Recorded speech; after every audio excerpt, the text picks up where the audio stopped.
Ano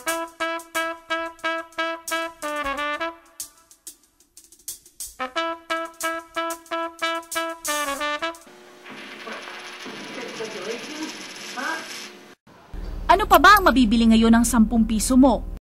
2, 3,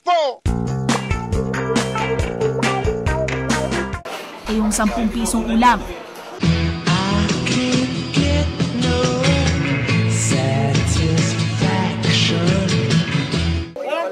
Sagot ng Department of Agriculture at ng kumpanyang Agri-Nurture, meron. Sa mga susunod na linggo, kasama na ang styro meals na ito sa mga ibibenta sa rolling stores. Pero bago ka ma-excite, hindi ito sinigang o fried chicken, kundi sari-saring luto ng gulay. Sabi ng reporter naming nakatikim, tikman natin kung masarap ha. Sarap.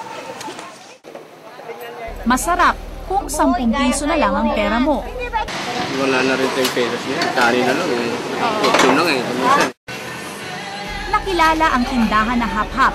Hindi Happy Meal ang tinda nila rito, kundi mga hap-hap o kalakalahating order ng ulam.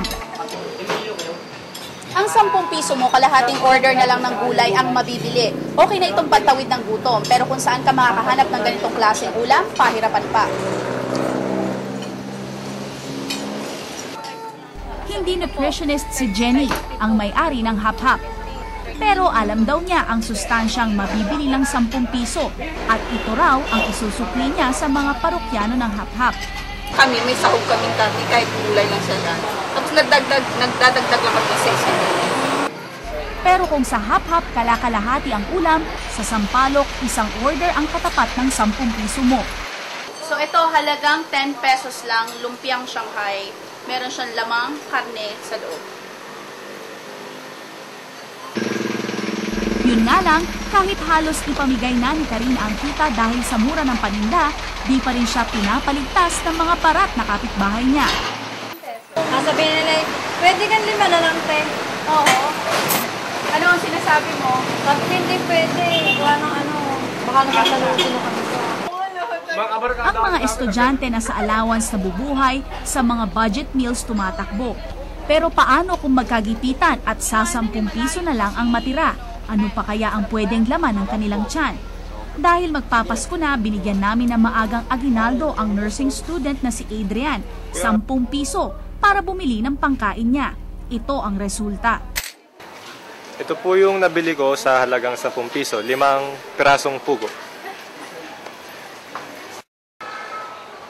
Sa mga tindahan malapit sa mga eskwelahan, ito ang tig sa 10 pisong alternative meals ng mga estudyante. Malabnaw na lugaw, instant noodles, fish balls, pati ang nakaka-high blood na fried chicken skin. Anong katapat nito? May kanin, ma'am. Saka soft drinks. Minsan kailangan mo nang ma-compromise yung nutrition over dun sa kailangan mong mabusog siya. So yun, minsan po na napapalitan yung importance ng nutrition para lang mabusog ka. Sa Pilipinas, kung saan ang pagkain abot kaya raw, meron pa rin kaso ng tinatawag na hidden hunger at yung iba natutulog ng gutom. Ibig sabihin, may kinakain nga pero short naman sa tamang sustansya. Ito yung mga sikmura na madalas nagsasabing ramdam na malamang yung epekto ng ulcer.